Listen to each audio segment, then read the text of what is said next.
Christophe sur France Maghreb 2. Bonjour à toutes, bonjour à tous, ravi de vous retrouver sur France Maghreb 2. C'est parti pour votre LGF en ce vendredi 25 novembre. J'espère que vous allez tous bien. C'est parti pour une belle émission durant 2 heures. Aujourd'hui, je suis ravi d'accueillir un véritable talent, un parcours atypique. Je vous présente mon invité dans un instant. Mais avant cela, ceux qui vont m'accompagner pour débattre après, puisqu'on a quelques sujets, notamment sur les violences faites aux femmes. Vous savez que c'est la journée internationale aujourd'hui des violences faites aux femmes et le chiffre terrible risque d'être dépassé, celui de 2021. Emmanuel Macron, qui est en déplacement d'ailleurs à Dijon, en a fait son axe de déplacement. On y reviendra tout à l'heure. Adrien Quatennens, le député qui a reconnu des violences justement envers sa compagne, sa femme, eh bien, doit-il rester à l'Assemblée nationale? La question se pose au sein même d'ailleurs du groupe de LFI. On y reviendra bien entendu tout à l'heure sur France Maghreb 2, le zapping, et une interview également, le ministre de la technologie et de la communication tunisien qui a rencontré Tarek Mami du côté de Djerba. Décidément, il y avait beaucoup de monde à Djerba à l'occasion du 18e sommet de la francophonie. Nabil Sama est avec nous. Comment ça va, mon Nabil? Super, et toi, Christophe? Ravi de te revoir, ça fait un petit moment. Tout à fait. Tarek Mami est avec nous. Bonjour Tarek. Bonjour cher Christophe, bonjour à toutes, bonjour à tous. Et nous avons aussi avec nous et à distance, mais c'est toujours un plaisir, auteur et thérapeute Sabrina Artis-Gassim. Bonjour Sabrina. Bonjour tout le monde, plaisir partagé. Et puis en plus, très content de retrouver Monsieur Mami à l'antenne, être ensemble, ça me fait plaisir, ça faisait très longtemps. Et ben voilà, c'est fait, les retrouvailles. Alors, je le disais, aujourd'hui nous avons un invité, que dis-je, une star à lui tout seul. Nordine Mani est avec nous. Bonjour Nordine. Bonjour, merci Christophe de me recevoir et l'équipe de France Maghreb, c'était un plaisir, sincèrement. Alors, on va ensemble parcourir un petit peu un parcours, ce que je qualifie un parcours atypique te concernant. Tu es né au Maroc, voilà, dans un petit village, et tu es très vite arrivé en France puisque tes parents, pour des raisons professionnelles, ont dû se rendre en France, ce qui fait de toi d'ailleurs un franco-marocain. Un franco-marocain qui a réussi, qui a fait de brillantes études et qui a surtout été passionné très tôt par la danse. C'est quelque chose qui t'a passionné dès le début, la danse. Quel type de danse? À la base, j'ai commencé, c'était comme un conservatoire, ça s'appelait le Maison de la Danse, et j'étais très jeune, j'avais 8 ans et demi, et j'ai été complètement attiré par cette discipline, et j'ai commencé par le classique, par le tout début. D'accord.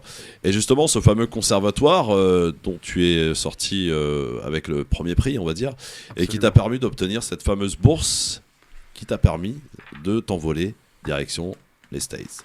Tu es bien renseigné, Christophe. J'ai essayé un petit peu. J'ai fiches. contacté les RG, ils m'ont bien renseigné.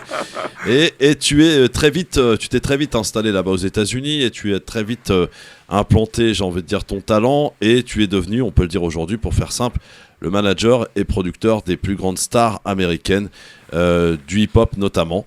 On va en reparler. Alors quand je dis hip-hop, il y a une rencontre quand même qui t'a permis d'arriver peut-être là où tu es, c'est Puff Daddy.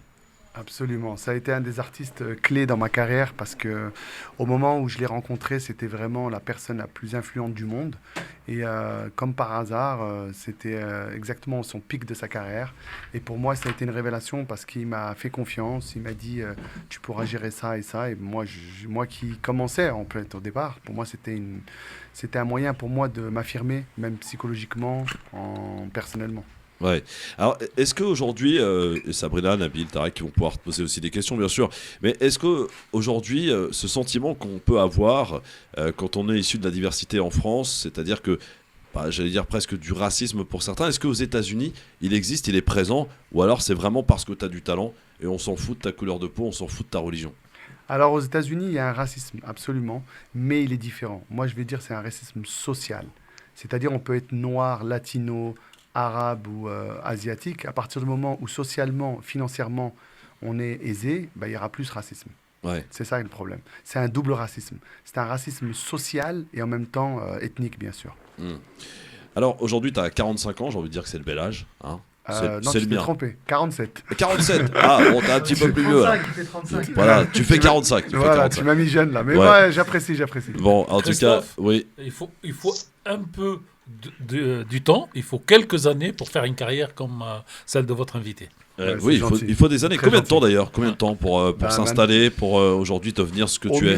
Au minimum, si la carrière est bien gérée, je dirais au minimum 20 ans. Au Ouais. minimum, vraiment minimum. Exact. Le problème, c'est qu'aujourd'hui, on vit dans une ère où tout doit être facile, tout doit être rapide, dans une ère des réseaux sociaux. Donc, c'est vrai qu'aujourd'hui, moi, je conseille aux jeunes de prendre leur temps.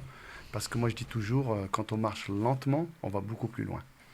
Alors tu as aussi pendant le confinement là, j'ai vu que tu avais lancé un truc sympa. C'est une plateforme qui permet bien d'assister à des concerts en ligne à la maison avec des artistes de renom. Donc ainsi regarder et connecter, j'ai envie de dire, toute la planète à des concerts. Alors quel type de concert il y a eu par exemple sur cette plateforme? Alors nous, en fait, on est une plateforme qui s'appelle Stage 11, qui est une plateforme américaine créée par un cofondateur à moi qui s'appelle Jonathan Bellolo et deux autres partenaires aux États-Unis, dont Akon, qui est très connu. Ouais. Et on a David Guetta et Martin Garrix qui sont aussi investisseurs dans la compagnie. Et en fait, c'est des concerts online. Donc on va lancer la première expérience en ligne en mars 2023 avec David Guetta, mais avec ses invités spéciaux, donc Akon, Snoop Dogg, Neo et plus encore. Ouais, tous ces artistes que tu connais fort bien, évidemment. Absolument. J'ai vu aussi qu'il y avait une paire de baskets qui a été lancée au mois de mars. Ah bah ça, t'es bien renseigné. Alors, figure-toi que je pars samedi prochain, donc le 3 décembre, pour Ouais. faire un énorme événement à Los Angeles le 5, avec Philippe Plein, en collaboration avec Snoop Dogg. On sort la première paire de baskets avec cette collaboration. Je pense que ça va être un énorme succès. On a énormément de demandes. Et Alors, pour information, je fais du 39. Hein. Ah, avec plaisir. Et moi du 40. Voilà, voilà. Bah, c'est Et moi noté, du- je le note. Et moi du 42. Ouais. 42, bon, c'est parfait, ça y est. Je vous fais un envoi à France Maghreb spécial, dédicacé par Snoop Dogg et Philippe Plein. Ouais, on salue notre ami Sofiane là, qui vient d'arriver. Il a entendu parler de l'heure. Snoop Dogg, il a parlé de Snoop Dogg, il a parlé de Puff Daddy. Et tout de suite, il est arrivé. Hein. Alors, Nordine, tu es un artiste aujourd'hui, donc on peut le dire, producteur, manager. On va parler aussi du cinéma auquel tu vas t'essayer, ou tu t'es un peu essayé d'ailleurs. Mais surtout, je pense que tu as mis tout ça, j'ai envie de dire, au profit de belles causes, puisque tu es le parrain d'une association qui te tient particulièrement à cœur. Qui s'appelle les Bonnes Œuvres, les Bonnes Œuvres du Cœur. C'est une fondation qui a notamment pour objectif de redonner l'espoir de la vie à des enfants qui sont nés avec des malformations cardiaques. Absolument. En fait, j'ai rencontré par le hasard des choses au Maroc, où je vais souvent. J'ai un bien à Marrakech, donc j'ai rencontré un cardiologue très connu qui s'appelle Saïd Jennan, qui est une énorme sommité dans le monde de la cardiologie. Il m'a parlé de cette fondation. Très honnêtement, au départ, j'étais pas super emballé. Et en fait, ce qui s'est passé, c'est qu'il y a eu un emballement justement, parce que je me suis rendu compte qu'au Maroc, il y a beaucoup d'enfants et de bébés qui naissent avec des malformations cardiaques à la naissance. Et ça, c'est énorme. Et c'est un sujet qu'on n'aborde pas tellement au Maroc. C'est des sujets un peu tabous. Et ils meurent malheureusement très vite, avant 1 an. Donc, il faut juste les opérer. Ce n'est pas une opération très compliquée à faire. Bien sûr, ça doit être fait par des cardiologues. Mais le système, c'est qu'on peut les sauver tout de suite. Et ça, c'est énorme. Et moi, je disais toujours, un enfant sauvé, c'est l'humanité entière qu'on sauve.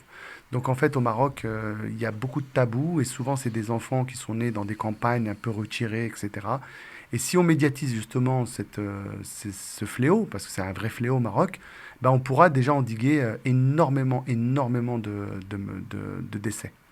Un homme au grand cœur, on peut le dire. Comment on fait pour garder la tête haute, Nordine, pour ne pas tomber, pour ne pas attraper la grosse tête? Alors, on m'a posé exactement la même question hier. Ah ouais. Je me suis pas concerté, hein, pourtant. Un média anglais. Ouais. Et je leur ai répondu exactement ce que je vais te répondre.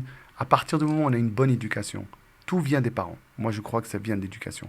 Tout le reste, moi, je crois que quand les gens ils disent « Ah, vous savez, lui, il gagne plus d'argent, il a changé. » En fait, non. L'argent, la célébrité va augmenter les défauts que vous avez. J'y crois à fond. C'est-à-dire que si vous êtes con, vous serez encore le meilleur des cons. Et si vous êtes sympa, vous serez encore plus sympa. Donc moi, j'ai rencontré des artistes exceptionnels. Je peux vous donner des exemples concrets avec qui j'ai travaillé, comme Stevie Wonder, par exemple, qui sont des énormes. Moi, j'étais fan inconditionnel avant de travailler avec lui. Mais quand on lui parle, c'est un mec exceptionnel. Et je me rends compte qu'en fait, la célébrité ne change rien. Ouais. C'est un caractère de départ, c'est une ADN que vous avez au départ. Et si vous êtes quelqu'un de bien éduqué, c'est-à-dire avec des parents stables psychologiquement, qui vous donnent de l'amour, pas de l'argent, de l'amour. Moi, je dis toujours, il vaut mieux une bonne éducation qu'un bon héritage. Tarek, j'ai envie de vous dire qu'aujourd'hui, c'est un profil de réussite et ça fait du bien. Bah, je suis heureux d'être avec vous à l'antenne, cher Christophe. Je vais vous laisser en fait poser toutes les questions à votre invité, mais je suis, dans sa ligne. La réussite est une réussite individuelle qui a pour base une bonne éducation. Et une bonne éducation, c'est quoi? C'est un bon savoir-vivre transmis par les parents. Une bonne éducation, ce n'est pas des diplômes. Une bonne éducation, ce n'est pas disposer de jouets qui coûtent 2 000 euros quand on a 5 000 euros, quand on a 5 ans.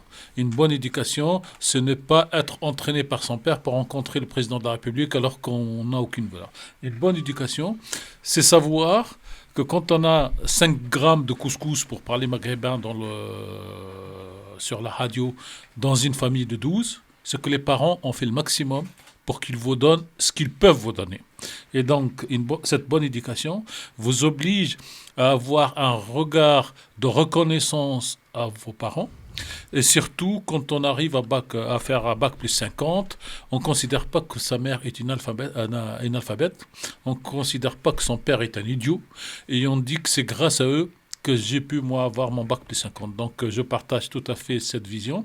Et nous, à France Maghreb 2, vous le savez, Christophe, quand je reçois de votre part, de la part de n'importe qui, un fait divers sordide sur la communauté, je dis je préfère ne pas en parler, non pas pour nier ce qui existe, mais parce que notre rôle, c'est de mettre en valeur ce qui est réussi dans cette communauté. C'est-à-dire que ce n'est pas parce qu'on s'appelle Nordine, Tarek ou Mohamed qu'on est condamné à l'échec. Et donc, la preuve que non. La preuve que non. Et moi, si les auditeurs d'aujourd'hui pouvaient transmettre quand ils écoutent à leurs enfants, tiens, on a écouté un type, on va parler comme on fait à la maison, qui s'appelle Nordine, qui est né au Maroc, qui a réussi en France, qui est parti aux États-Unis, et qui aujourd'hui nous parle de Stevie Wonder et de tous les autres. Ouais. Si on a 1, 2, 3, je pense que cette radio aura participé à faire sa tâche, parce que c'est son but depuis sa création. Ouais, dis donc quel niveau, hein. Nordine, aujourd'hui, c'est vrai que voilà, des profils, des réussites, il y en a. Évidemment, ils sont dans les coulisses pour beaucoup. Et c'est pour ça que c'était très intéressant de te recevoir aujourd'hui, de te consacrer un bon moment dans cette émission. Parce qu'on aime valoriser les profils de réussite. Voilà. Et comment tu qualifies ton parcours aujourd'hui? C'est quoi? C'est de la chance? C'est du talent? C'est de la réussite? C'est quoi?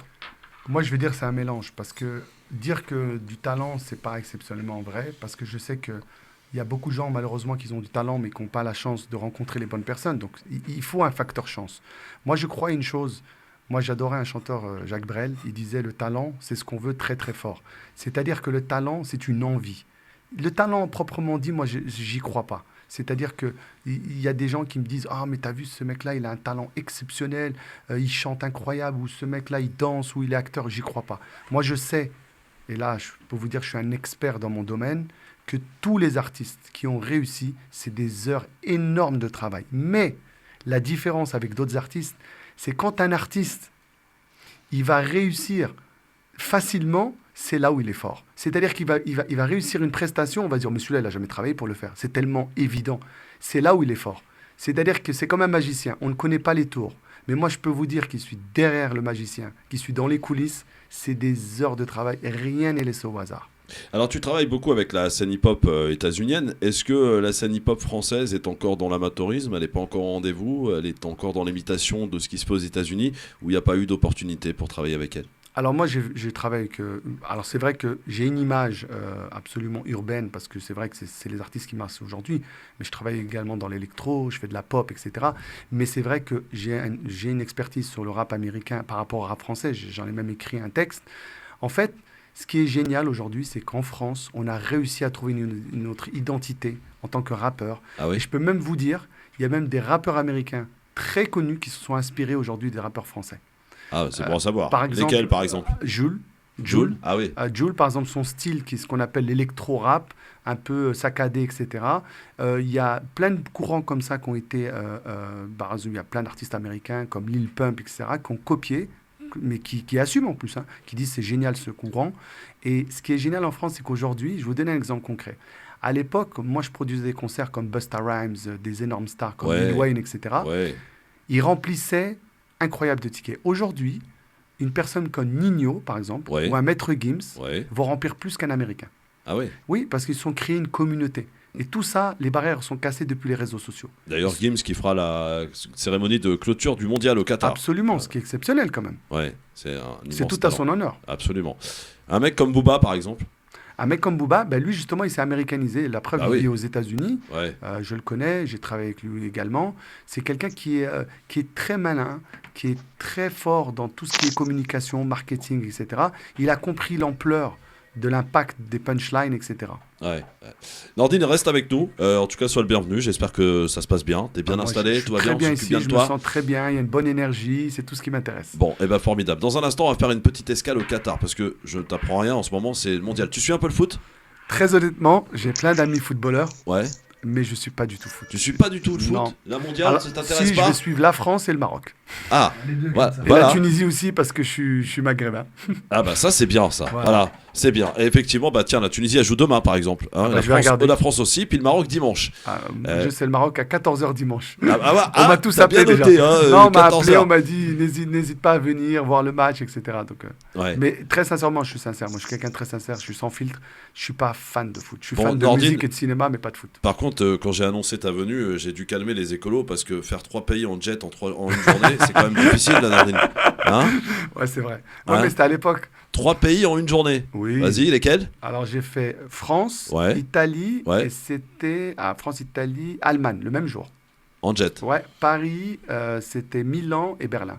Ouais. Mais j'ai fait des choses plus folles que ça. Ah ouais? Ouais. Eh ben, on a hâte de découvrir. Reste avec nous, Nordine Mani. D'ailleurs, pourquoi avoir choisi Mani alors que ton nom c'est Dahmani? Alors, aux États-Unis, quand je suis arrivé, pour la simple et unique raison, ils ne savaient pas prononcer Damani. Ah, d'accord, c'est embêtant, effectivement. Voilà, donc tu as simplifié les et choses. puis aux États-Unis, il y avait ce qu'on appelait nickname, c'est-à-dire que tout le monde avait des pseudos. Des surnoms. Voilà, absolument. Donc en fait, chaque fois, je disais Damani. Mais le plus marrant, c'était Where you come from? D'où tu viens? Je disais Morocco. Il me disait Monaco? Je disais, non, Morocco.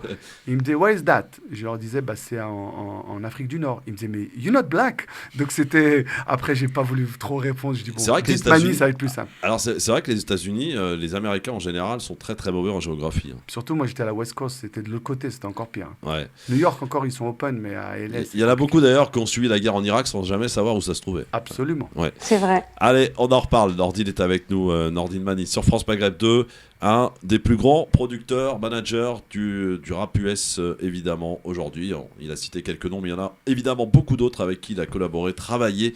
Et on va découvrir encore ce parcours atypique, ce parcours qu'on aime mettre en valeur. Et on fera un petit détour par le Qatar. Pourquoi la climatisation dans les stades n'est pas un problème? C'est Thierry d'Orix FM qui nous dira cela dans un instant. À tout de suite. Bougez. Merci d'être avec nous en direct sur votre radio, le grand forum France Maghreb 2, bien entendu. Ravi de vous retrouver avec une bonne équipe aujourd'hui. Nabil Sama, notre talent des cités, est avec nous. Tarek Pami, journaliste. Sofiane Garbaoui, journaliste. Et Sabrina, artiste Gassim, thérapeute et auteur. Il fallait bien une thérapeute pour une thérapie collective. Là, pour le coup, ça fera du bien. Et notre invité, bien entendu, Nordine Mani, l'un des plus grands producteurs managers de la scène rap US, donc avec nous aujourd'hui, une véritable carrière on n'a pas fini encore d'évoquer, d'élaborer, et surtout voilà un grand exemple de réussite, quelqu'un de très humble, notre ami Nordine Mani qui est avec nous, encore une fois merci. Mais pour l'heure, nous partons au Qatar, puisque vous le savez, c'est la Coupe du Monde de foot au Qatar, et nous sommes en direct avec Thierry, journaliste à Orix FM, la radio francophone du Qatar. Bonjour Thierry. Bonjour Christophe, bonjour à tous, et Bonjour, un Thierry. petit coucou particulier à Nordine, chapeau pour son action en faveur des enfants. Merci. Ah bien, et donc il est au courant notre Thierry, c'est bien. Alors ben oui, c'est une star internationale qu'on a ici. Hein. Il le recevra certainement quand il ira au Qatar. Il va le choper pour le C'est recevoir. prévu Nordine d'aller au Qatar? Oui, à Orix absolument. FM. Tu vas y aller C'est quand? prévu Après la Coupe du Monde normalement en février, ouais. En février? J'ai un D'accord. événement là-bas. Ouais. Bah, vous avez votre invité, cher Thierry. Voilà, ça y est. Très bien, On te merci. bloque ça, Thierry. On prendra contact. Alors Merci, ici en France, il y a beaucoup de polémiques, et notamment parmi les polémiques au niveau de l'environnement, c'est la fameuse climatisation dans les stades. Pourquoi Thierry, la climatisation dans les stades au Qatar n'est pas un problème? Alors ça, c'est une opinion effectivement personnelle, mais pour bien illustrer mon propos, je voudrais d'abord resituer un petit peu le contexte culturel dans lequel on vit ici au Qatar. Et donc, vous parlez un petit peu du rapport d'abord du rapport des Qatariens à la climatisation. Alors, je vais commencer d'abord peut-être par une petite anecdote. Vous savez, hier, j'étais au stade de Al Janoub pour le match Suisse Cameroun. contre le Cameroun. Et malheureusement, j'étais situé dans une zone ensoleillée des tribunes. Donc, on était en plein soleil, ça tapait bien fort. Et j'avoue que j'ai beaucoup apprécié l'air frais qui arrive derrière les sièges. Ça aide énormément. Et ce matin, j'ai été surpris de lire des témoignages de personnes qui se plaignaient que la clim n'était pas assez forte et qu'il faisait trop chaud. Donc, vous voyez, la clim, c'est d'abord une question très personnelle et c'est aussi une question de culture. Donc, c'est la raison pour laquelle il faudrait peut-être repréciser un petit peu le rapport des Qatariens avec la climatisation. Alors, je ne vais pas non plus rentrer dans le débat de savoir si c'est une question de survie, de confort ou de luxe, mais pendant les mois chauds, il faut savoir que c'est tout simplement indispensable. D'ailleurs, j'ouvre une petite parenthèse, en juillet 2015, les autorités qatariennes ont pris la décision de rendre obligatoire la climatisation pour tous les bus. Et cela concernait d'abord les bus des ouvriers, les fameux ouvriers de la construction. Et c'était une période, on est en juillet 2015, c'était une période pendant laquelle le Qatar prenait conscience des problèmes de conditions de vie des ouvriers et le pays avait doublé le nombre d'inspecteurs du travail. Donc, fin de la parenthèse. Donc, il faut constater, quand on vit ici, que les Qatariens abusent de la climatisation. En plein été, quand il fait plus de 45 degrés dehors, on a souvent froid dans tous les bâtiments publics. Quand on va dans les centres commerciaux, on sait qu'il faut prendre un petit gilet. Quand on va au cinéma, c'est quasiment indispensable parce qu'il fait très froid. Alors, ce n'est pas un problème uniquement lié au Qatar. On a exactement le même problème aux États-Unis. En été, les Américains abusent de la clim dans les bâtiments publics. Alors, le Qatar en a conscience, les autorités qatariennes en ont conscience. Ils ont d'ailleurs un programme de conservation de l'énergie qu'on appelle ici Tarshid, qui essaie de tacler le problème. Donc, il met en place des campagnes de sensibilisation et il recommande aux gens de régler la clim entre 24 et 26 degrés. Donc, c'est souvent, les gens règlent la clim à 17, 18 degrés. Et nous, le chauffage, c'est 19 ici. Hein. Ah bon? Il est arrivé d'avoir dans nos studios de 12 degrés à cause de problèmes de clim. Alors, pour avoir des systèmes plus efficients et moins consommateurs d'énergie, ils ont mis en place, par exemple, des centrales de refroidissement urbain, c'est-à-dire dans chaque quartier, dans les quartiers plus récents, les quartiers modernes, il y a des unités qui envoient de l'eau froide qui permettent un petit peu de refroidir, qui jouent le rôle de climatisation. Donc, voici pour le contexte. Donc, on se focalise aussi beaucoup sur les stades climatisés, mais il y a des éléments qui sont encore plus révélateurs de ce rapport particulier à la climatisation. Je ne sais pas si vous avez entendu parler, dans le village culturel de Katara, devant un célèbre magasin d'ailleurs d'une marque française, le trottoir pulse de l'air climatisé. Carrément dans pleine rue, le trottoir est climatisé. Et depuis l'année dernière, le ministère des Municipalités a inauguré 2 nouveaux parcs qui proposent des pistes ombragées et climatisées en extérieur. Le mois dernier, d'ailleurs, ils ont obtenu le record, ça a été enregistré dans le Guinness Book des records, le record de la plus longue piste de jogging climatisée en extérieur. Et elle fait plus d'1 kilomètre. Et ils se défendent en présentant la chose comme étant écologique parce que 60% de l'énergie de l'installation provient de panneaux solaires. Donc, ça se discute, bien évidemment. Ça reste très étonnant, mais ça traduit bien ce rapport très particulier de la clim qu'on a ici au Qatar et dans la région. Alors, pour leur défense, il faut dire que les systèmes de climatisation ont fait d'énormes progrès ces dernières années en termes de consommation d'énergie et en termes d'impact environnemental. On n'est pas dans les clims d'il y a 15-20 ans. Alors, concernant les stades, je disais que je pense que c'est un faux procès que l'on fait au Qatar, car dans les pays occidentaux, on construit aussi des stades modernes, très récents, qui pour le coup sont eux chauffés, pelouse et tribunes. Et je n'ai pas entendu dire que c'était des aberrations écologiques. Tous, que ce soit dans les pays tempérés ou les pays désertiques, ont fait des efforts pour réduire leur consommation d'énergie et être plus efficients. Bien sûr, on pointe du doigt le Qatar parce que c'est la Coupe du Monde, etc. C'est eux les vilains petits canards, mais on refuse peut-être de voir nos stades chauffés en Europe, en Amérique du Nord, par exemple. Alors, il est sans doute d'ailleurs plus compliqué de chauffer un stade, puisque l'air chaud a tendance à s'élever et donc à s'échapper de l'enceinte du stade, que de le refroidir, puisque l'air froid a tendance à descendre et à s'accumuler en fait dans l'enceinte. Et c'est comme ça que les ingénieurs justifient l'efficience de ces stades climatisés, qui ne sont pas trop énergivores, Donc je les renvoie dos à dos, c'est pour ça que je dis que c'est un faux procès. S'il y a un problème avec les stades climatisés, il y a forcément aussi un problème avec les stades chauffés. Arrête-moi si je me trompe, Thierry, j'ai une question. Oui, vas-y, Oui, Sabrina, bien sûr. pour ta question. Il me semble, sauf erreur de ma part, en plus que par rapport à la climatisation, enfin le système de refroidissement, il est alimenté, je parle des stades, il est alimenté par une centrale solaire. Je crois qu'elle est située à une 50aine de kilomètres des stades, il me semble, et que le fait d'utiliser une centrale solaire, en fait, répondait à l'attitude, en tout cas l'engagement du Qatar à organiser des Jeux sans émission de gaz à effet de serre, c'est cela? Alors c'est en partie vrai. La centrale solaire, en fait, elle ne répond qu'à 10% de la demande en électricité du Qatar. Elle ne sert pas à alimenter que les stades, mais ça contribue. Puis il faut savoir que l'électricité ici est produite à partir du gaz naturel liquéfié et que c'est l'énergie fossile la plus propre, donc qui émet le moins de polluants et qui émet le moins de CO2. Merci beaucoup Thierry pour ces éclaircissements. En tout cas, une spéciale dédicace à Europe Écologie Les Verts et Sandrine Rousseau. Voilà. Bah oui, faut bien leur dédicacer quelque chose, les pauvres. Christophe. Oui, Sofiane. Là, moi, ce qui me gêne, c'est qu'on est en train de discuter sur la climatisation dans les stades. Ouais. Ouais, dis donc, hein. Il n'y a pas plus urgent que la climatisation dans le stade. Non. Quand tu vis au Qatar, mon vieux. Laissez-moi terminer. Oui. Si vous voulez parler à ma place, vous prenez mes idées, vous en faites les vôtres. Moi, ce que je ne comprends pas, c'est qu'il y a quand même des choses beaucoup plus importantes que la climatisation de stade. C'est le Qatar. S'il a envie de payer maintenant, comme tu dis, Sandrine Rousseau nous rappelle qu'il ne faut pas climatiser, il ne faut pas chauffer. Alors, on ne climatise pas, on ne chauffe pas. On doit manger bio, 5 fruits et légumes par jour, on doit faire du sport. Donc, c'est-à-dire, on est que sur des injonctions. Ouais. C'est-à-dire, en fin de compte, on veut nous dire, voilà, vous devez rentrer dans un moule et vous en sortez pas.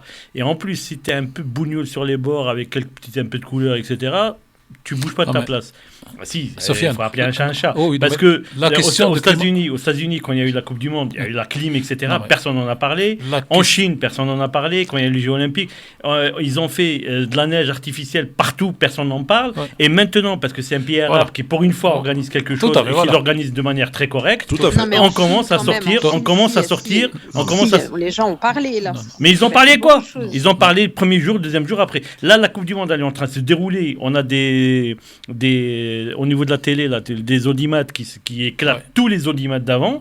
Et il y a encore des gens qui trouvent le moyen de dire oui, ça. Et c'est pour ça que Thierry était là. Est-ce que je pourrais intervenir Juste un mot, Nabil. Sofiane, en fait, si on parle de ça sur France Maghreb 2, c'est parce que c'est un des éléments de l'appel au boycott du Qatar. Donc, nous... moi, je ne suis pas contre le fait qu'on en parle. Non.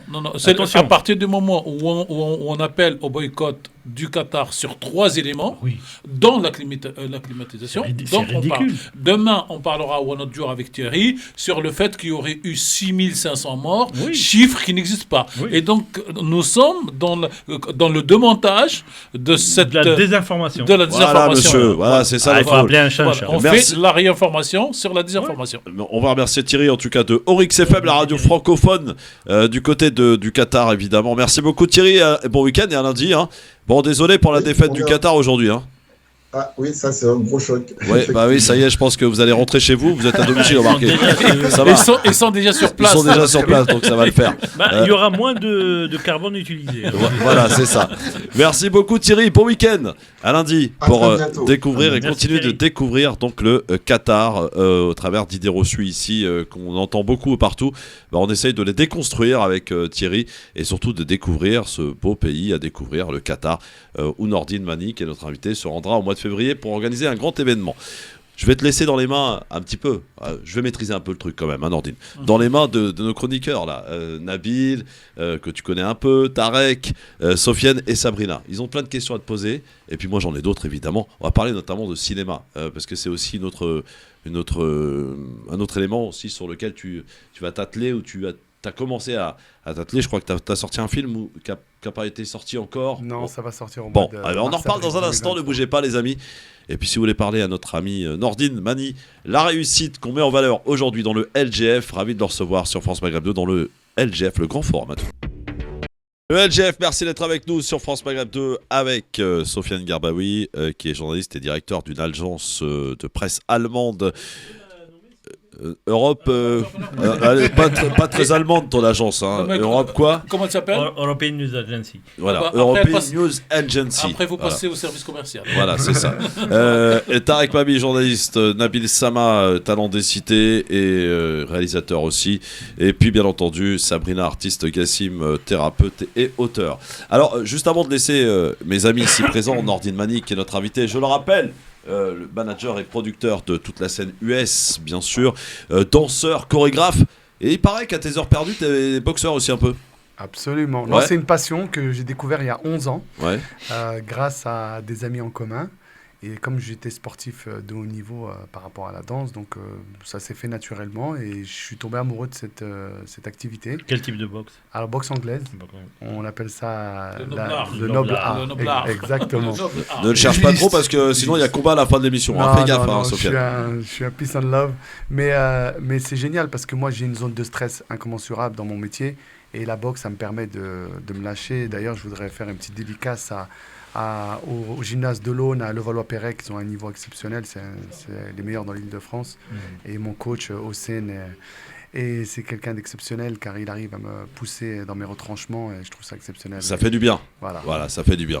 Alors le cinéma, on en parle, Nordine? Absolument, c'est C'est- ma passion. C'est ta Numéro passion? 2. Après la musique. Ouais. Après la musique, le cinéma. Ouais, Donc c'est- alors, ça a commencé par moi, j'étais la un fan réalisation de d'un film? cinéma, ouais, absolument. Et j'ai eu la chance de me retrouver dans une aventure aux États-Unis avec un énorme film qui va sortir, qui s'appelle The Bell, avec Ryan Couture, qui est une des plus grosses stars, qui a fait Expandable, etc. Et Sierra Anna et Luke Goss, des acteurs américains. Ça va être coproduit en production exécutive avec le producteur de Final Destination, donc Destination Finale. Ah oui. Donc c'est distribué par Lionsgate, c'est les plus gros studios au monde. Donc c'est pas mal, C'est du gros. c'est une première bonne Ah, aventure. C'est une belle prod quand même. Ah ouais, c'est une belle prod, ouais. Et j'ai un deuxième film, là celui-là il va sortir en mars. Ouais. Et j'ai un deuxième film en préparation, je viens juste de le pitcher. Je pense qu'on va aller... c'est un film magnifique, je pense que ça va intéresser France Maghreb. C'est une histoire sur un résistant marocain pendant l'occupation française au Maroc.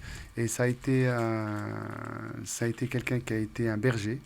Et par la force des choses, il s'est retrouvé retranché dans des montagnes. Et il est devenu un sniper incroyable. Et il a été fusillé sur la place publique. Et c'est toute une épopée, un film franco-marocain. Donc ça peut être pas mal. C'est inspiré d'une histoire vraie. Absolument, tourné c'est une où? vraie histoire. Ça Il est a- tourné il a- entre le Maroc et la France. D'accord. D'accord. Et avec des costumes d'époque, etc. Hâte de voir ça. Voilà, ça va être Des acteurs? l'homme au mousqueton. Des acteurs français d'origine maghrébine, il y en a plein, on a le choix. Hein. N'est-ce pas, Nabil? Jamel Debbouze? Non. Non. Non, sniper, c'est un peu compliqué. Voilà, Ouais. il faut... Il faut être un peu quand même. Non, logique c'est même dans le pas choix. par un... Oui, Non, il faut être logique dans on le aurait choix. pu, mais c'est C'est compliqué. Mais c'est rien, c'est de la technique, ça se travaille. Les Ouais, acteurs, Ouais, ils ouais. ouais, ils ont mais le dans travail, l'imaginaire des gens, Oui. ça fonctionne pas. Alors, Non. Ah bon si ça peut vous Ah bon intéresser, le film est en Tarak, train il est d'être- disponible. Ah non, ça va être tourné l'année prochaine. L'année Ah, prochaine. Ça vient de finir l'écriture. Alors, j'ai vu ça l'écriture, hier. alors dans l'écriture, vous avez, j'allais dire, un miroir. Mhm. Vous avez l'un des premiers libérateurs de la Corse, Mhm. d'origine marocaine, donc marocain, qui a vécu en Corse, qui est décédé il y a 2 ans, et qui a eu droit à la une de tous les journaux corses, parce qu'on l'appelle le lion Waouh. de Corse. Donc lion vous de la- pouvez, dans vos Faire un écritures, lien. faire un clin d'œil, faire quelque chose, Absolument. et vous aurez donc la une des journaux avec sa photo en habit marocain, avec le titre le dernier lion est mort. Ce C'est soir. magnifique, bravo. Non. Merci pour la transition. J'en parlerai à Monsieur Aïch, qui est coproducteur avec nous, qui a initié le projet, et qui est un projet magnifique. Ils sont venus me voir avec ce projet. Moi, j'ai trouvé ce projet juste Je fou. pense à un acteur aussi, éventuellement, qui pourrait être le trait d'union entre, finalement... On fait le casting avec toi, Nordine, hein, si tu veux bien. Oui, on se permet, on est à la maison. Ah, Ah j'adore, ouais, j'adore on est ce qui se passe. On est à la maison quand même, t'as Ouais, vu? c'est un brainstorming en Bah oui, direct. carrément. Exactement. Non, mais c'est vrai, je pense à un acteur qui pourrait faire le trait d'union entre la scène américaine et française, c'est Saïd Taghmaoui, en fait. Ah oui, On Saïd. en parlait avec Nabil, on en parlait en off. C'est un ami au commun. C'est un un ami en commun, c'est un ami que je connais depuis des années. Qui va venir d'ailleurs. Vous pouvez à France vous Maghreb. douter. Oui, bien mais sûr. il doit venir depuis longtemps. déjà. Oui, oui, Pouvez-vous on douter avait que- calé, t'es malade là. Deux Marocains aux États-Unis, on se oui. croise. On fait même du sport et d'ailleurs lui aussi c'est un très très C'est bon qu'on se boxeur. On est pratiquement, Exact. Le même âge. Ouais, il était semi-pro, ouais. Ouais, ouais. Ouais. On s'est entraîné Et ensemble. très bon acteur au demeurant. Absolument. Moi, Ah oui. moi, je trouve que c'est un des meilleurs talents de sa génération. Ouais. C'est vrai. Sous-utilisé. Saïd Tagmaoui, c'est quelqu'un avec qui j'ai profonde estime pour C'est un pour gentil plusieurs garçon, en raisons, plus. parce qu'on n'a pas eu le même parcours. Mais lui, il a eu beaucoup d'embûches dans son parcours. Il a été- eu beaucoup d'embûches, surtout en France aussi. Voilà, donc absolument. le voir comme Bah, il ça a- réussir il a pas- aux il a- États-Unis, c'est. Bah, en fait, moi, je pense que sa place n'est même pas en France, je lui ai déjà dit. Mais oui, de toute mais manière, son physique, sa manière d'être, elle ne pourra pas rentrer dans les cases en France, c'est impossible. C'est vrai. C'est pas le client parfait pour les shows télé, c'est pas du tout la personne qu'il faut. Il est beaucoup trop brut, beaucoup trop franc. Trop vrai. trop Il est vrai. beaucoup brut de décoffrage. Voilà. Il est trop... Même Alors les qu'aux auditeurs États-Unis, s'y ils mettent adorent pour ça. le casting, hein, Nordine. Roche Dizem. Roche Dizem. Voilà. Bah vous avez tapé dans le mille, moi, c'est l'acteur que j'aimerais. Ah bah Et voilà. j'ai un autre acteur aussi, Sofiane Garab de Ouais, moi, je d'Arsène suis Lupin. disponible. hein. Ouais. Non, Garbaoui, non. Non, Mais on va en avoir plein. Moi, Ouais. moi, honnêtement, je trouve pas. Moi, je trouve pas. Tu vois, on est passé d'une transition à l'aide à l'autre. Roche Dizem, tu vois, après, moi, je suis franco-maghrébin. Tu vois, moi, je trouve pas. Je trouve qu'il y a peut-être d'autres acteurs qui font Alors, que. je Roche Ah, Dizem, mais il participe on va par pas sa sortir- façon c'est un acteur à dilué, moi, je incroyable. On va pas sortir Tony Quinn. Qui Tony Quinn, vous connaissez pas? Non, Tony Quinn, non, Tony Tony Quinn. Quinn, oui, c'est oui. le grand acteur Non, de non, western. non, mais moi, ce que je veux dire par là, c'est que, sincèrement, l'histoire du casting, c'est pas du tout la Oui, chose qui ouais, m'importe. Je veux dire ouais, pourquoi. ouais, ouais. Quand moi, je me suis beaucoup intéressé au cinéma pour mes premières expériences. J'ai étudié ça comme un expert.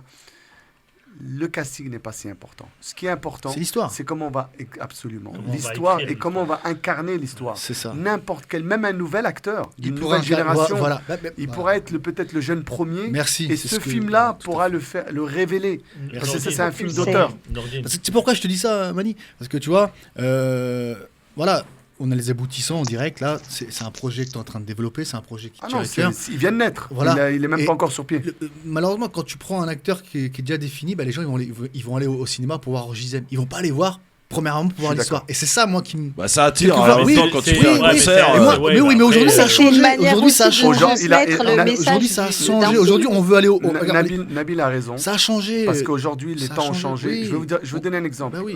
Nous qui faisons beaucoup d'études de marché, Netflix, Amazon, pour ne citer que les plateformes, aujourd'hui, les films les plus regardés, c'est pas les films avec les plus gros acteurs. Merci. Ouais, c'est C'est vrai. l'histoire. C'est l'histoire. Et Ah oui. la première, oui. le meilleur marketing mondial, c'est pas moi qui l'ai inventé, je crois que c'est les Arabes qui l'ont inventé, c'est le bouche à oreille.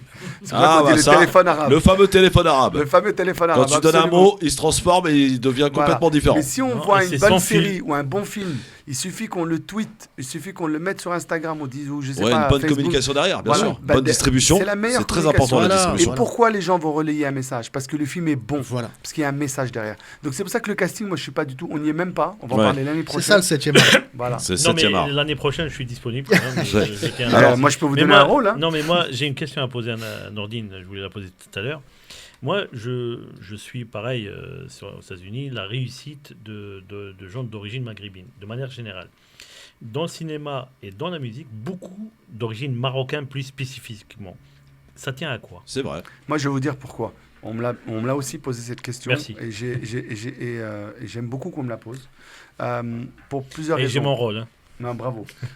Vous l'aurez. Bon, Done deal, comme ils disent les Américains. si tu veux que ton film soit un beat, vas-y. hein. Non, mais je lui ferai tenir. Il sera figurant Voilà, c'est ça. Dans tu la le fais- paix. Ça, c'est la liberté. dans les montagnes. Non, mais ce que je veux dire par là, c'est que je vais vous dire pourquoi. Le Marocain, moi j'ai étudié le Maghreb. On va parler de France-Maghreb, on est là. Oui. Mon meilleur ami, il est algérien. Ma plus belle aventure amoureuse, c'était avec une Tunisienne. Donc je connais vraiment bien le Maroc, la Tunisie et l'Algérie.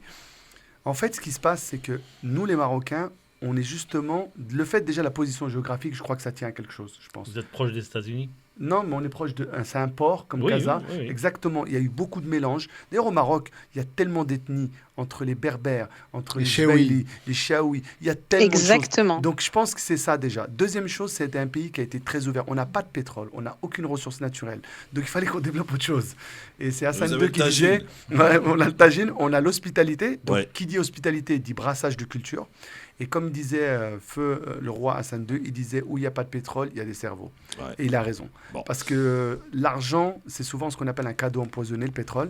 Et quand on a trop d'argent, c'est révélé un peu au Moyen-Orient, la culture baisse. Est-ce C'est que je vrai. pourrais rajouter quelque Non, chose? juste après la pub. Ah bah oui, c'est comme ça. Christophe, c'est un Juste malin. après la pub. Parce qu'on parle trop du Maroc, là. Je rigole. Tout de suite sur France Maghreb 2 avec notre ami Nordine Mani qui est avec nous et comme à la maison, à tout de suite sur France Maghreb.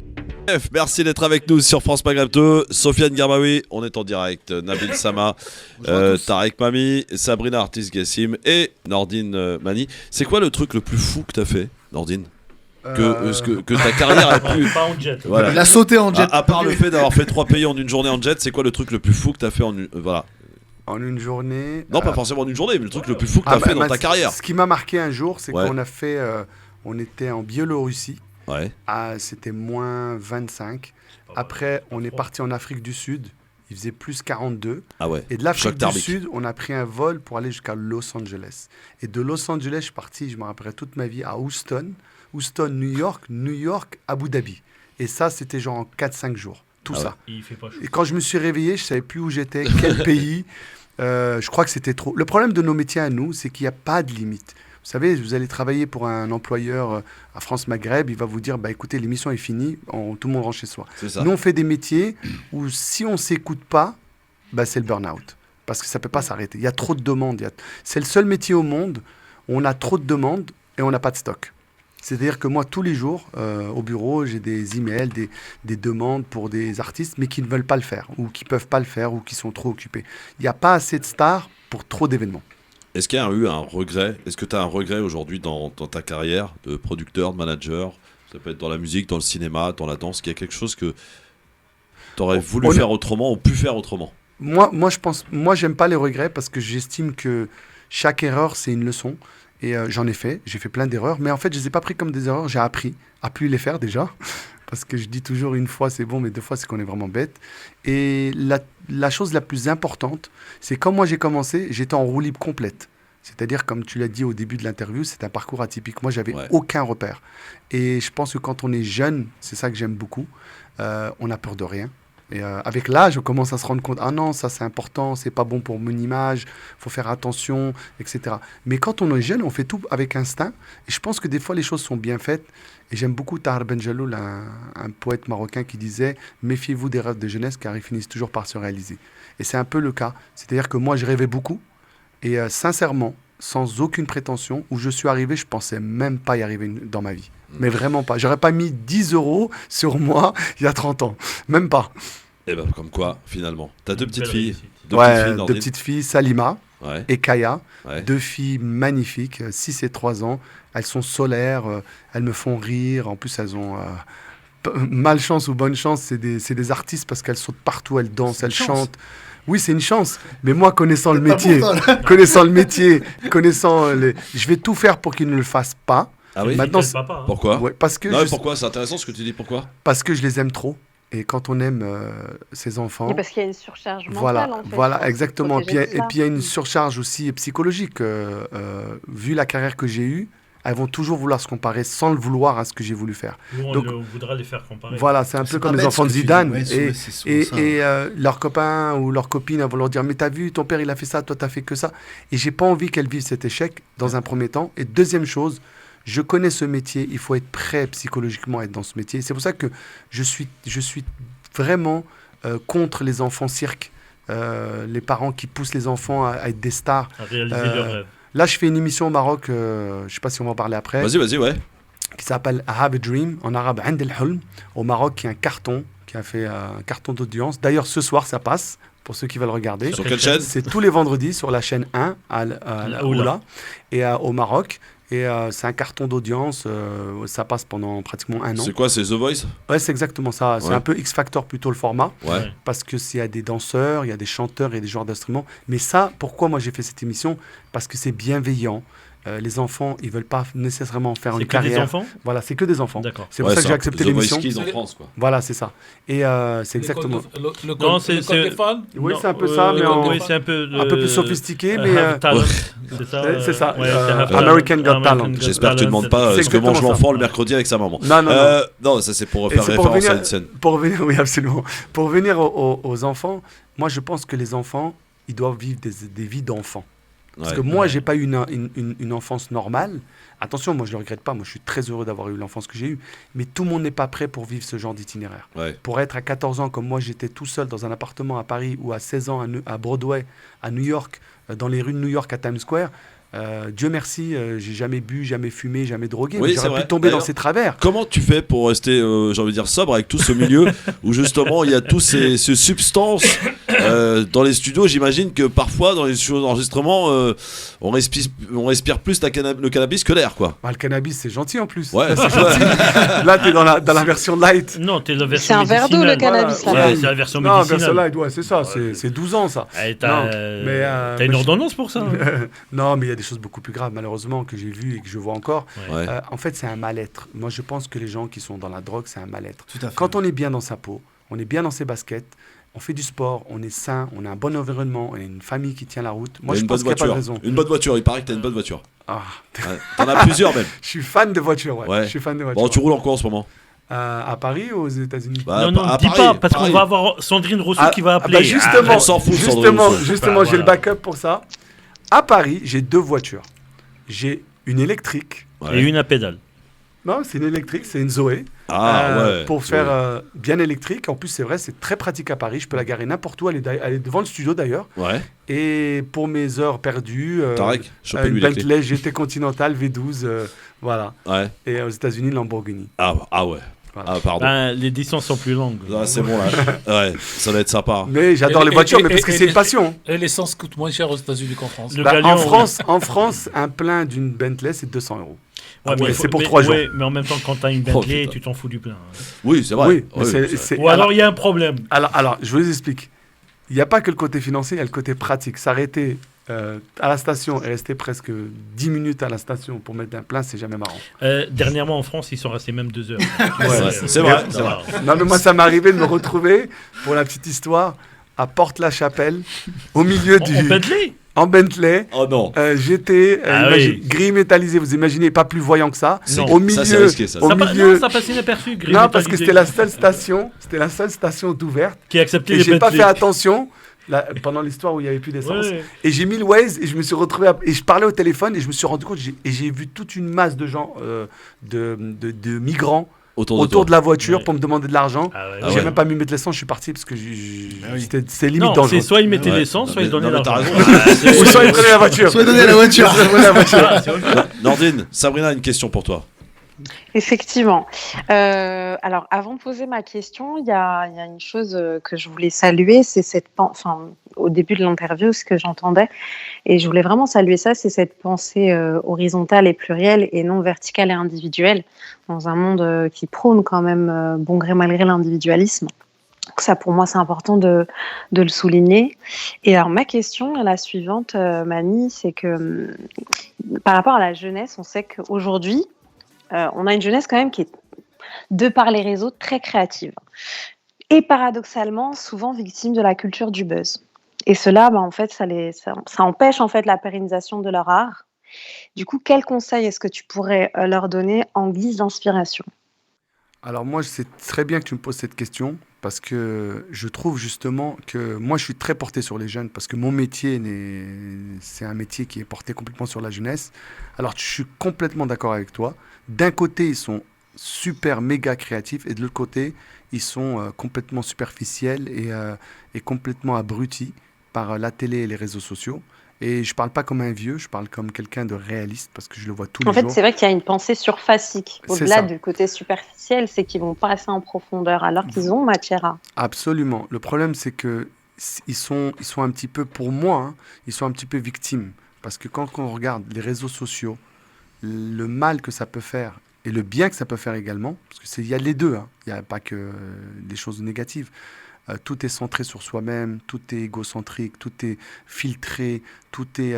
les filles, en plus, elles sont complètement abasourdies par les top modèles qu'elles voient en photo sur Instagram, qui ne sont pas du tout la réalité. Moi, je les côtoie, donc je les vois tous les jours. Je tiens à rassurer, il n'y a personne qui a... même les garçons, il n'y a personne qui a 6 plaques d'abdominaux et qui mange des pizzas toute la journée et qui est bronzé 24h/24. Ça n'existe pas. C'est un travail, c'est un métier, ils font ça toute la journée, etc., etc.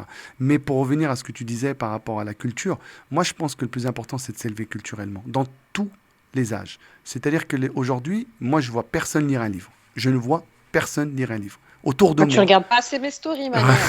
Je devrais, je vais regarder plus souvent. Artiste Sabrina sur Instagram. Ah bah voilà. Allez, c'est va noté. t'abonner, tu vas voir. Voilà, je vais m'abonner. Elle fait que de lire. Bah, c'est inspirant. La fille, tu vois, elle se lève le matin, elle lit, elle se couche le soir, elle lit. Non, mais moi, je c'est voyage très beaucoup, vrai, je vois et c'est personne très maintenant vrai. lire, je vois tout le monde sur leur téléphone en train de chatter, envoyer des Mais Instagram. on lit aussi des- sur le téléphone. Moi, Oui, je lis par absolument. exemple sur le téléphone. Absolument. Ma revue Non, de non. presse tous les matins, c'est sur le téléphone. Alors, vous êtes l'exemple parfait. Mais je veux Ah, dire, pauvre. mais ce que je veux dire par là, Arrêtez, c'est il va que, finir par y croire. c'est que la jeunesse aujourd'hui, moi, je la vois, je la côtoie, Ouais. je suis avec eux tous les jours. C'est Moi, vrai. c'est. Non, mais c'est vrai, il a raison. C'est vrai, non, mais c'est Ouais. vrai. Mais c'est après. Et on le voit d'ailleurs quand il commence à écrire des SMS ou Voilà. des messages. Waouh, c'est catastrophique. Hein. Moi, je me souviens quand C'est j'étais en à français l'école, cassé. Ouais, si c'est je ça. faisais une erreur, Ouais. je faisais une erreur, c'était la fin du monde. Ouais. Les fautes d'orthographe, je me souviens, on était là, je sais pas. Après, Alors, ils ont créé il un faut vivre avec langage- son temps. Après, ils ont créé un langage qui est spécifique, le verlan, Absolument, le slang aux le États-Unis. slang, voilà, c'est des outils de communication pour exclure aussi, pour les initier, c'est fait quand même pour ça. Tout à fait. Donc moi, c'est pas ça qui me dérange dans le C'est la fait curiosité. c'est la façon qu'aujourd'hui ont les gens de consommer tout, de vouloir tout, que ce soit de la consommation. La culture, c'est-à-dire on va passer d'un truc à un autre, pas parce qu'on est intéressé, parce que bon, bah, ça a marché, parce qu'on en entend. Donc on va en consommer comme on irait à Carrefour acheter des céréales. Un jour on va acheter une marque, le lendemain une autre marque. Mais il n'y a pas une continuité dans la réflexion, il n'y a pas. Je suis d'accord. Tout à fait. Mais est-ce que vous une trouvez ça profondeur. normal? Moi, je trouve pas Excusez-moi. du tout. Moi, je trouve pas du tout. Ma vision est complètement l'antipode de la vôtre. Alors, tout Ah à bah, l'heure, toi, t'es vieux. c'est pas Non, pareil. non, Nous, tout on à est l'heure, jeunes. j'entends, ça me dérange. Alors, moi, je vais dire, ça m'arrange. Moi, ce qui m'arrange, moi, je vois pas une jeunesse complètement déparée, comme beaucoup le citent. Et je suis pas dans la peur, je suis dans l'espoir, moi. Moi, la seule chose que je sais, parce que de toute façon, sachez une chose, qu'on parle du livre, ou qu'on parle d'Internet, ou qu'on parle d'un n'importe quel format, sachez une chose, c'est le même outil de conditionnement de masse. Avant, je vous donne un exemple, l'écriture, c'était pour l'élite. Vous voyez ce que je veux dire? Et on laissait la plupart de la population mondiale dans l'obscurantisme. Et n'oubliez pas une chose, moi je suis marocain, je viens d'un tribu, je viens d'une petite tribu, mes parents étaient, mon père, il ne savait ni lire ni écrire, mais ça l'a pas empêché d'être une bonne personne. Donc l'accès à l'éducation, pour moi, c'est pas l'accès à une éducation qui est déjà conditionnée. Vous voyez ce que je veux dire? Je me permets, il y a Non, une mais je voudrais juste nuance terminer. Moi, entre plus tard, je ne parle pas, je l'accès- vous écoute. Je voudrais juste terminer, faire ma réflexion et fermer la parenthèse. La seule chose que je sais, c'est que malheureusement, je t'écoute, tu parles de consommation, mais tu parles comme un consommateur aussi. Un consommateur d'information, pas comme un créateur d'information. Et je pense que la seule solution pour les jeunes, c'est, comme tu disais, Tamani, il y a du bon et du pour dans les réseaux sociaux. Si on leur donne entre les mains des outils de diffusion, de construction, de création, là, c'est l'émancipation totale de la jeunesse et d'une manière intemporelle, puisque on parle pas d'une jeunesse actuelle ou de demain ou d'antan, on parle de la jeunesse en elle-même, dans ce qu'elle est incarnée en tant que quantité. Vous voyez ce que je veux dire?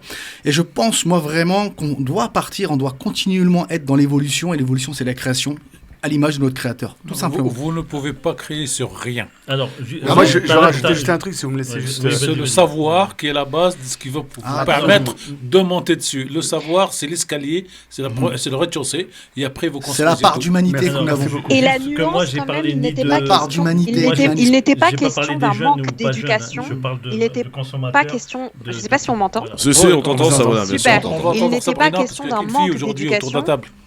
Parce qu'une personne qui est extrêmement instruite peut manquer d'éducation, et quelqu'un qui ne l'est Voilà, pas voilà. a Oui, une très tout à bonne fait. éducation. Il était question, Voilà, juste je termine, tout à fait. il était question d'un manque de culture. Voilà. Et la culture, c'est quelque chose Qu'est-ce la qui- culture qui réellement? fait. Alors, je me permets, la culture, c'est une chose déjà qui est extrêmement développée, donc on pourrait la développer et la sous-développer.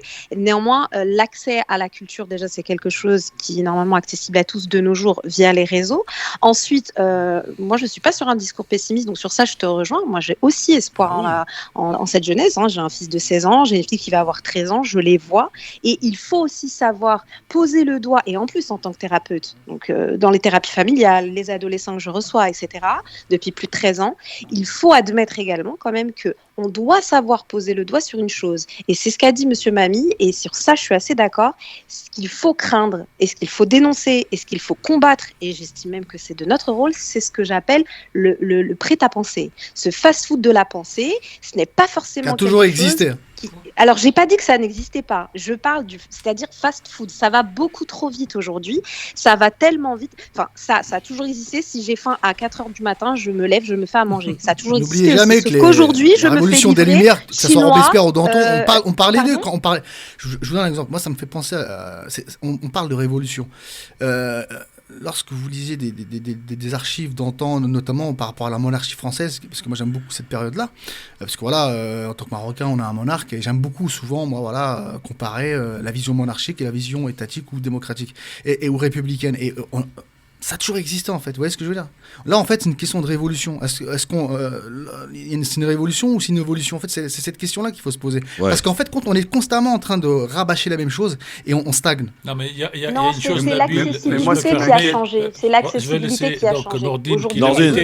Nordine Mani. Mais vous ne pouvez pas changer sans avoir le minimum de savoir. Il y a Bajrafil, l'imam qui intervient ici chez nous, il a une phrase terrible, il dit en tout, faut avoir un SMIC en connaissance, un SMIC en connaissance. Vous savez la différence entre nos intellectuels d'aujourd'hui et ceux du Moyen-Âge, qu'ils soient dans la culture arabo-musulmane, chez les Grecs et même chez les Latins entre le XVIe et le XVIIIe siècle, c'est qu'un savant doit connaître un petit peu dans chacune de ces disciplines pour qu'il puisse créer sa pensée. Aujourd'hui, vous avez des gens qui n'ont rien qu'en penser et qui trustent tous les tableaux.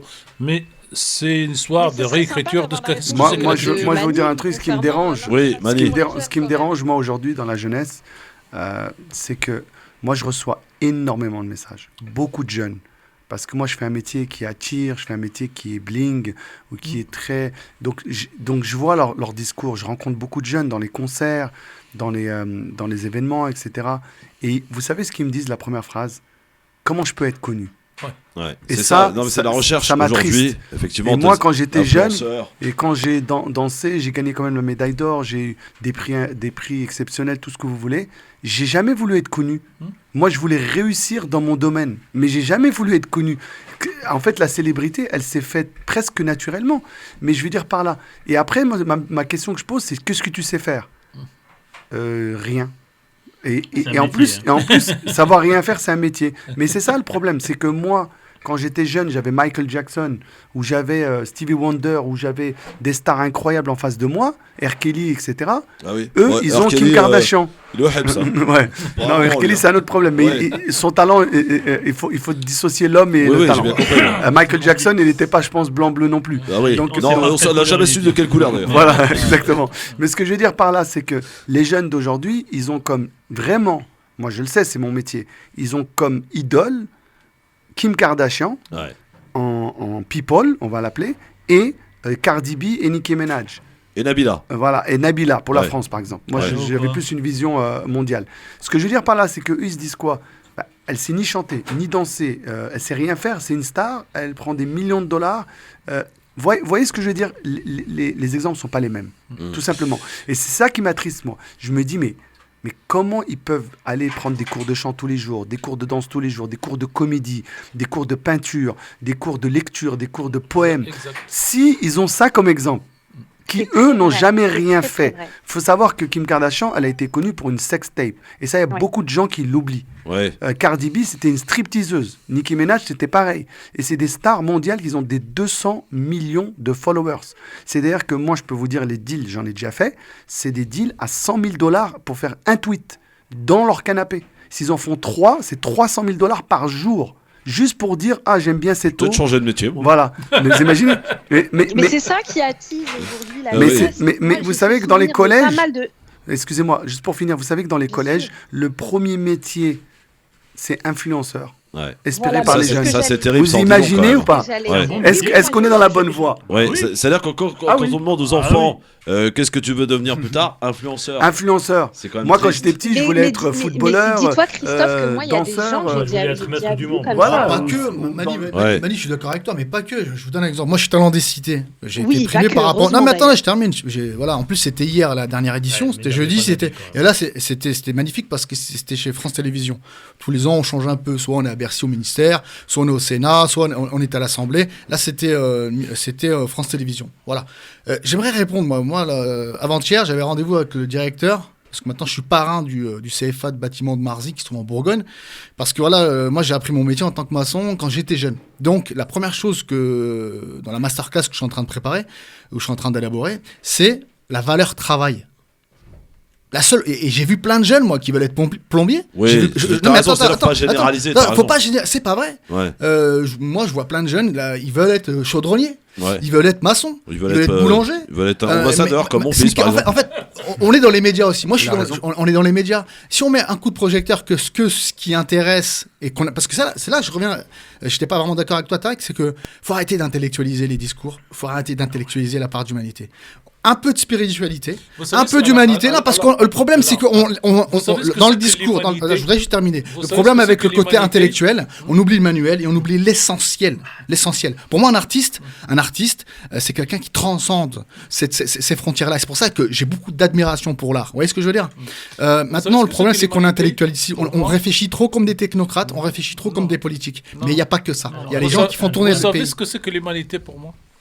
L'humanité ou l'humanisme pour moi, c'est savoir s'asseoir et écouter ce que les autres disent dans d'autres civilisations, dans d'autres cultures, parce que quand on s'en va, ça va se télescoper dans la tête. Donc c'est pas de l'intellectualisme. Je sais faire de l'intellectualisme dans les lieux où c'est les intellectuels qui veulent frimer, pour utiliser Voilà. le mot truc. Voilà, tout à Et là, je la Étaler ressors. leur culture. Voilà, et Voilà. étaler, moi, je peux en étaler encore plus, mais pour moi, l'essentiel et le drame de la jeunesse mondiale, c'est qu'elle ne lit pas, elle ne lit même pas sa propre histoire, parce que quand on sait, comme on dit vulgairement, d'où on vient, on sait ce qu'on vaut et on sait où est-ce qu'on veut aller. Mais quand on vous dit le mot, je sais pas quoi, en langue arabe, en langue berbère, et que vous savez pas ce que cela signifie, vous ne pouvez pas vous affirmer. Et donc, Wesh. vous mettez sur votre Twitter à 100 000 € parce que vous avez fait une réputation Moi, je pense que qui c'est ne une vient pas. paresse.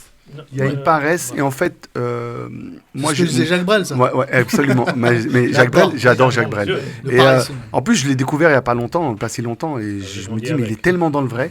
Et en fait, ce qui se passe, c'est que l'ambition, c'est un muscle. Moi, je crois à ça. C'est pour ça que j'adore le sport et je suis un sportif. Parce que tout ce L'ambition muscle, est un muscle. voilà, l'ambition Très bien. est un muscle. Et les gens ne le savent pas. Ouais. Plus on est ambitieux, plus on développe son muscle. C'est comme la paresse, c'est en chacun de nous. Tous les matins, quand je me lève, je dis, ah non, j'ai pas envie de prendre ce vol. Ah, j'ai pas envie de prendre cet avion. J'ai pas envie d'aller à cette réunion. J'ai pas envie d'aller en studio. Mais la différence entre des gens comme moi et les gens qui ne le font pas, ben, c'est les gens qui musclent ça. Et ces questions-là, je me pose de moins en moins. C'est devenu carrément une routine. C'est comme les gens, c'est trop facile de rester dans sa zone de confort. Oui, mais ça, c'est pas important d'être intellectuel, c'est pas important la culture. Je suis d'accord. C'est un choix, mais c'est une zone de confort. Le plus dur, c'est de sortir de cette zone de confort et de se dire, OK, j'ai une condition dans ma cité. Moi, c'est mon cas. Donc, moi, j'ai dérangé beaucoup de gens. Parce que de mon quartier, je viens d'une des cités les plus délinquantes de France, qui s'appelle Chenauve, à côté de Dijon. Il y a des meurtres, il y a tout ce que vous voulez. Ah oui, oui. Vous connaissez. Ouais. C'est là-bas où il y a eu les problèmes avec les Grésilles, Oui, avec oui. les Tchétchènes, etc. Ouais. Moi, je viens de là. Donc, si moi, mais je veux même aller encore plus loin. Moi, je viens de Tsaounet, d'un village où il n'y avait pas d'électricité, je suis né dans une étable. Donc, mon père, il a dû mettre 100 km pour venir à Fès. De Fès, il a dû venir jusqu'en France, dans un foyer, etc., etc., etc. Et moi, je suis parti, j'ai fait le grand écart jusqu'à Hollywood. Donc, c'est pour ça que si moi, j'ai pu le faire, ça dérange. Parce qu'ils se disent quoi? Les mêmes personnes qui sont nées dans le même quartier que moi, qui ont eu les mêmes possibilités, voire mieux, qui étaient peut-être même mieux que moi, ils se disent quoi? C'est pas possible. Donc moi, j'existe. Donc ils se disent, maintenant, c'est possible. Donc si je ne l'ai pas fait, je me renvoie à ma médiocrité. Et c'est ça le problème d'aujourd'hui Nordine, des jeunes. 2 questions pour terminer, parce qu'on arrive bientôt au terme de cette émission. Et c'est vrai qu'on aurait pu passer de longues heures avec toi à manger un bon couscous, un bon Avec grand michoui. plaisir. Hein, on pourra le faire, un bon tagine. Ça va être prévu, ça à va la être prévu. marocaine, à la Un marocaine. tagine tout à l'heure sur le bureau. Nordine, quel est pour toi, parmi tous ces artistes que tu as rencontrés, tu en as rencontré beaucoup, quel est pour toi la plus belle rencontre de toute ta carrière jusqu'alors? Peut-être que c'est pas encore terminé, évidemment. Sans vexer les autres. Oui, sans vexer. Non, mec, c'est les autres. Bah, justement, je suis en train de réfléchir. Non, mais voilà, celle qui t'a vraiment, qui t'a changé, qui t'a apporté quelque chose de particulier. Bah, moi, en fait, je vais vous dire, quand j'étais petit, j'allais dans une MJC. C'est tout con à dire, mais à Dijon. Une petite MJC où on a fait nos premières chorégraphies, nos premiers shows. Et moi, j'étais fan de Michael Jackson. D'ailleurs, j'ai eu le choc de ma vie quand j'ai vu le clip Bad. Je me rappelle, j'étais tout jeune, j'étais en CP ou en CE1. Et nous, on était à l'école. Ben voilà, la différence avec les jeunes d'aujourd'hui, c'est que nous, on répétait les pas, on faisait tout pareil, etc. Et j'ai eu la chance de rencontrer Michael Jackson. Je n'ai pas travaillé avec lui, j'étais trop jeune à l'époque, mais j'ai eu la chance de rencontrer Michael Jackson et j'ai eu la chance de gérer ses neveux qui s'appelaient les Trois Tilles et j'ai travaillé avec Janet Jackson. Donc pour moi, d'un petit enfant de cité, parti de nulle part et d'avoir eu la chance de rencontrer... J'ai été par exemple au American Music Award, juste faire le red carpet. Et j'étais avec Snoop Dogg et rentrer, pour moi, c'était, il fallait que je me réveille, quoi. Je me dis, c'est pas possible. Ouais, c'est pas possible. C'est des gens que j'avais leur poster dans ma chambre, mais je me retrouve à travailler avec eux 20 ans après. Incroyable. On aurait voulu, pour une autre fois, avoir le temps pour parler de vos expériences au Maghreb et dans le monde arabe, parce qu'on est sur France Maghreb, et ce qui nous intéresse, nous, c'est que ces réussissent là-bas, chez eux, mais aussi qu'il y a le retour de cette justement, c'est ce que je disais. Ici, en France, et dans les pays du Maghreb. Moi, je disais que dans la vie, des destins comme nous, il n'y en a pas beaucoup. Peu importe la trajectoire que cela prendra. Pour moi, ce que je dis toujours, ce qui est fait a été fait. Donc ça, on ne pourra pas nous le retirer. Mais on a un devoir. Moi, je dis à tous mes collègues, producteurs, managers, artistes, on a un devoir de rendre. On ne doit pas rendre à 100%, c'est-à-dire on a aussi notre carrière à gérer, mais c'est pour ça que moi je m'investis de plus en plus au Maroc, en Algérie, en Tunisie, et avec les Maghreb, et j'essaie de donner une des meilleures images qu'on puisse donner, c'est-à-dire avoir un discours posé, conscient, et surtout donner une image positive, parce qu'à chaque fois, moi j'en ai marre de voir à la télé ou dans les médias, on montre toujours telle personne de telle communauté, et je ne comprends pas pourquoi on ne met pas assez d'éclairage sur des gens, je ne dirais pas que comme moi, des gens normaux, qui ont des réussites normales. Nordine, dernière question, et en un mot s'il te plaît, qu'est-ce qu'on peut te souhaiter parmi tout ce que tu as eu là, quel est ton plus grand rêve aujourd'hui, si tu en as encore un? Alors moi je dis toujours, le meilleur est à venir. Eh bien, merci beaucoup.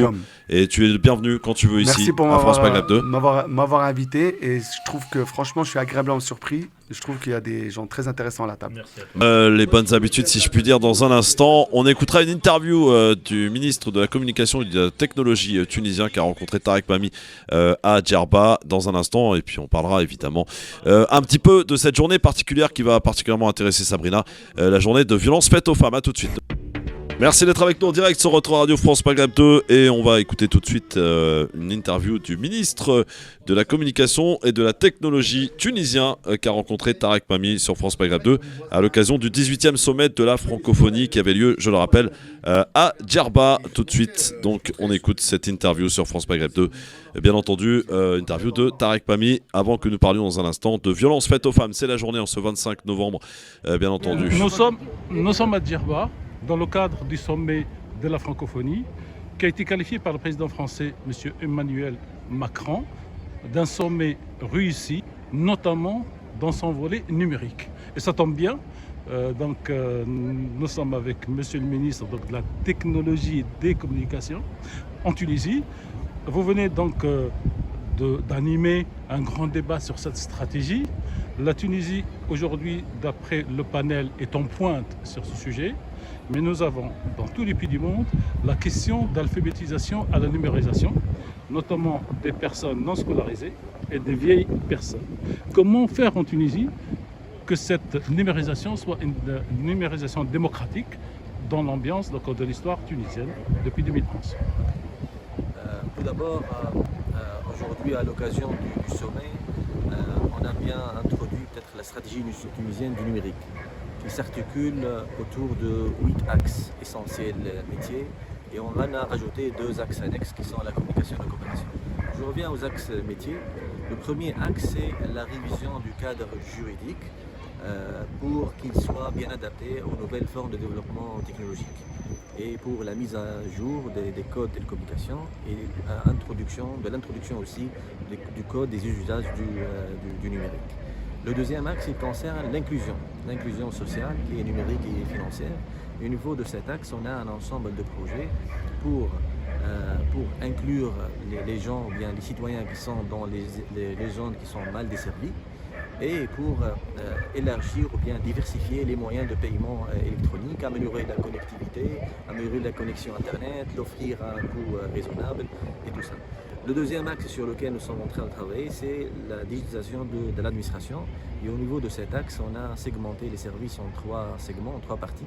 Les services J2J entre entités gouvernementales, c'est pour améliorer l'échange entre les entités gouvernementales pour que le citoyen ne joue plus le rôle d'un coursier pour l'administration.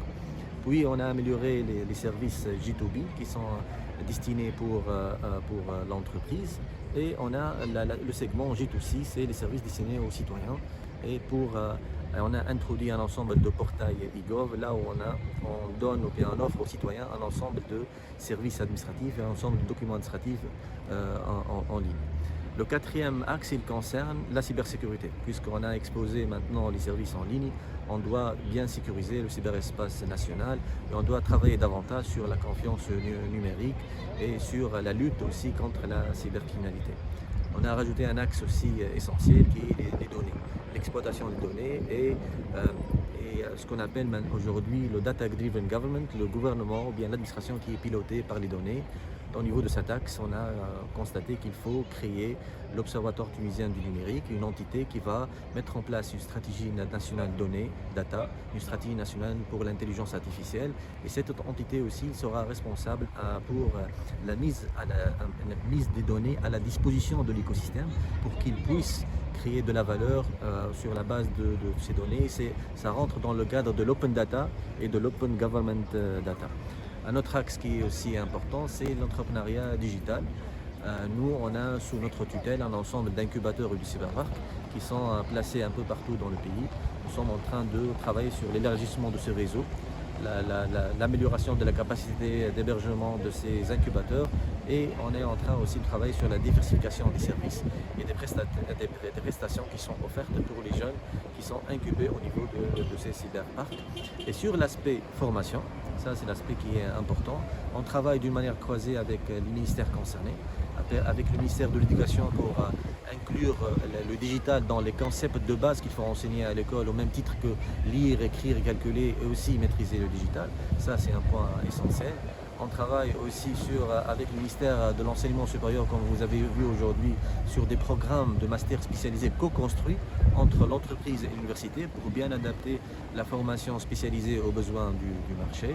Aussi, on travaille, comme on a vu aujourd'hui, sur un programme qui s'appelle Skill Up Tunisia pour la reconversion vers les métiers du numérique. Et ce programme, on l'a mis en place avec le ministère de l'Emploi et de la formation professionnelle pour former les jeunes pour les métiers du numérique, parce que le secteur il offre plus de chances pour les jeunes qui sont en chômage. On a rajouté deux axes essentiels qui sont très importants, la communication et la conduite de changement. On communique avant les projets, pendant le projet, après le projet pour assurer une bonne conduite de changement. Et on a aussi l'axe coopération. Comme l'axe coopération, la participation, bien avoir un sommet comme le sommet de la francophonie à Djerba, c'est une occasion aussi pour échanger avec les autres, pour s'inspirer des bonnes expériences réussies et aussi pour exporter notre savoir-faire aux pays qui sont intéressés par la coopération avec la Tunisie et déjà pas mal de pays qui ont déjà exprimé ça, comme la Côte d'Ivoire, la Madagascar et d'autres pays ont déjà exprimé leur besoin d'adopter des solutions et des services que la Tunisie a réussi à la mettre en place, comme le Mobile ID, l'identité numérique pour les citoyens. C'est un projet qui est considéré comme un projet maintenant phare, essentiel, qui va révolutionner et transformer la manière avec laquelle on est en train de servir le citoyen tunisien. Quelle est la place des Tunisiens résidant à l'étranger dans votre stratégie, eux qui sont à l'étranger dans cet univers numérique, monsieur le ministre de la technologie et des télécommunications? Effectivement, on a un projet de mettre en place un réseau d'ambassadeurs du numérique. L'ambassadeur numérique, c'est le diaspora qui ont bien réussi à l'étranger, chacun dans son domaine. Donc il faut les embarquer avec nous dans cette transformation numérique digitale que vit actuellement la Tunisie. Merci, Monsieur le Ministre, d'avoir répondu aux questions au Radio France Maghreb 2 à Paris.